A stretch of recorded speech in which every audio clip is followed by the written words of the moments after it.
What's up, everyone? There are new details and new developments about Fallout 5.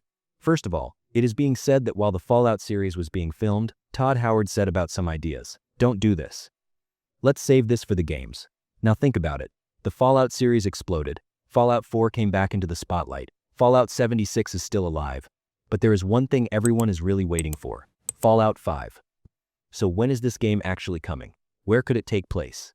How much sense does the New Orleans rumor make? And will Bethesda finally bring back the Karma system, better dialogue, and deeper RPG choices that players have been asking for years? Today, we are talking about everything we know about Fallout 5 and what we should really expect from this game.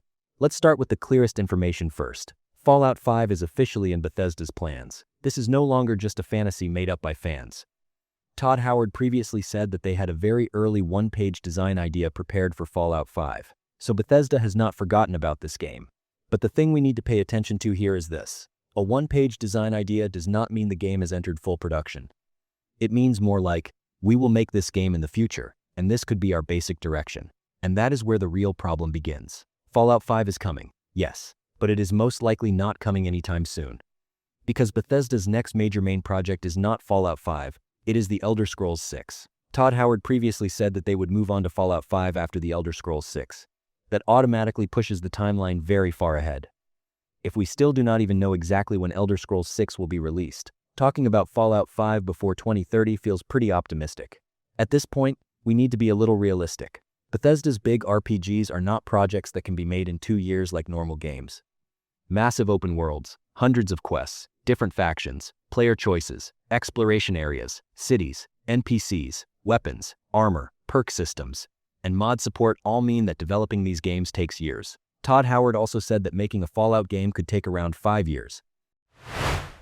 So Fallout 5 arriving late may be frustrating, but if it is rushed, the result could be much worse.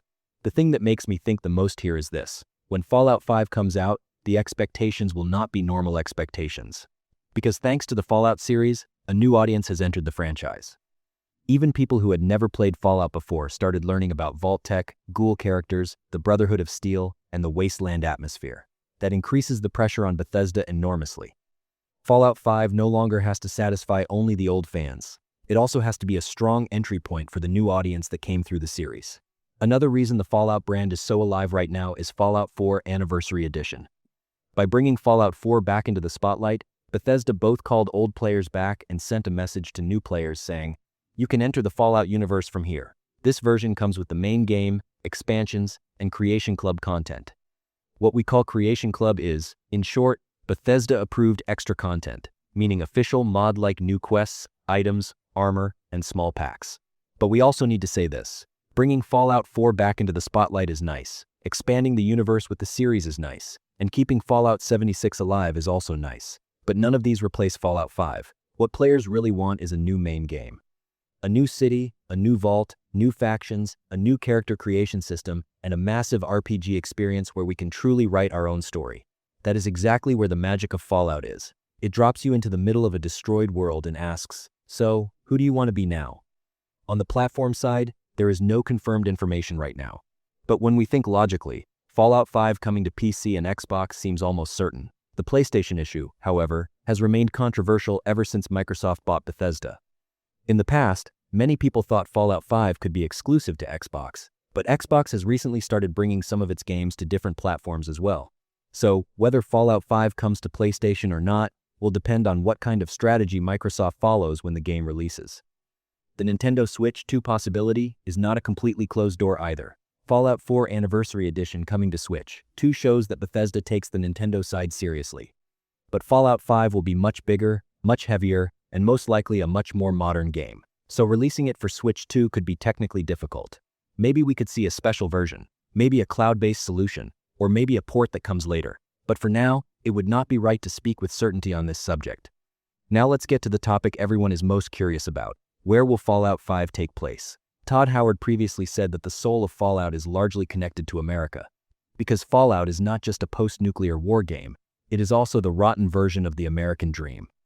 1950s aesthetics, retro-futuristic advertisements, vault-tech propaganda, overly optimistic dreams of technology, and then all of it turning to ash. That is why Bethesda will most likely keep Fallout 5 in America again. The most talked about rumor lately is New Orleans. This has not been officially confirmed, but it has become an incredibly strong idea among fans. And honestly, it is very easy to understand why. New Orleans could offer a perfect atmosphere for the Fallout universe. Swamps, ruined jazz clubs, alligators changed by radiation, foggy streets, abandoned cemeteries, dark riverbanks, and completely unique factions. Even just these visuals create an entirely different Fallout game in your mind. Imagine walking through a radioactive swamp at night. In the distance, old jazz music is playing from a broken radio. On one side, there are Vault-Tech's unfinished experiments, and on the other, local communities trying to keep the traditions of the old world alive in a strange way. New Orleans would not just be a new map. It could open the door to a more horror-driven, more mysterious, and more cultural version of Fallout. Fallout 3 gave us the feeling of a ruined capital. New Vegas gave us gambling and power games. And if Fallout 5 takes place in New Orleans, it could gain a completely different identity. But no matter what the location is, there is one thing Fallout 5 absolutely needs to bring back: the karma system. Fallout 4 had choices, but many players felt that those choices did not create strong enough echoes in the world. The karma system, on the other hand, made the players' good, evil, or gray decisions felt by the world. If you save a town, people should remember you. If you massacre innocent people, your name should be spoken with fear in other regions. The Fallout world should be cruel enough not to forget what you have done. In fact, Fallout 5 should not only bring back the karma system, it should also make the reputation system much deeper. When you help one faction, another faction should turn against you. While you are welcomed as a hero in one city, doors should be slammed in your face in another region. Imagine the moment you change the fate of a town. Because of one single decision you made, years later, that place could become a safe trading center, or it could completely fall into the hands of raiders. Fallout 5 needs to make choices feel like that. The multiplayer issue needs to be handled carefully. Fallout 76 improved over time and found its own audience. But the heart of the main Fallout game still lies in the single-player experience. I do not want Fallout 5 to be a fully online game, because Fallout's strongest feeling is loneliness. Walking alone through that destroyed world, reading an old terminal inside an abandoned house, discovering the horrifying secret of a vault. These are things that work through the single-player spirit, but an optional, small co-op mode may not be a bad idea. For example, the main story could remain completely single-player, but there could be an option to explore certain areas with a friend. The important thing here is that co-op should not be forced into the center of the game. Fallout 5 should first be a strong single-player RPG. If there is co-op, it should feel like an extra option. Because Fallout 5's job is not to make Fallout 76 again. It is to bring back the spirit of the main series with modern technology. The settlement building system should also return in Fallout 5, but in a much smoother way. Building settlements in Fallout 4 was a good idea, because it gave real meaning to the junk we collected, but sometimes even placing a wall in the right spot turned into a battle by itself. The controls were clunky, the interface was not always comfortable, and the settlements often did not affect the world as much as we thought they would. Fallout 5 could take this much further. For example, the settlements we build should not just look like decoration. People should actually move there. Trade routes should form. Enemies should attack. Factions should take interest, and the morale of the people should change. If you build good defenses, the region should become safe. If you manage resources poorly, people should go hungry or leave you. In Fallout 5, the base building system should not stay at the level of, put a bed here, connect a generator there. It should really make us feel like we are rebuilding the wasteland. The dialogue system is also one of the most critical areas for Fallout 5. The 4-option system in Fallout 4 felt too simple at certain moments. Yes, the sarcastic options were fun, but true role-playing freedom did not always feel strong. Fallout 5 should have more dialogue options, skill checks, and perk-based responses. What we call a skill check means special options opening up in conversations based on your character's abilities. So if you are very intelligent, you should be able to find a scientific solution. If you are charismatic, you should be able to persuade people. If you are strong, you should be able to solve certain situations through intimidation. This is actually what lies at the core of Fallout. Every player should not solve the same quest in the same way. One person should hack the door and get in. One person should talk their way in. One person should sneak inside, and another should blow everything up and move forward.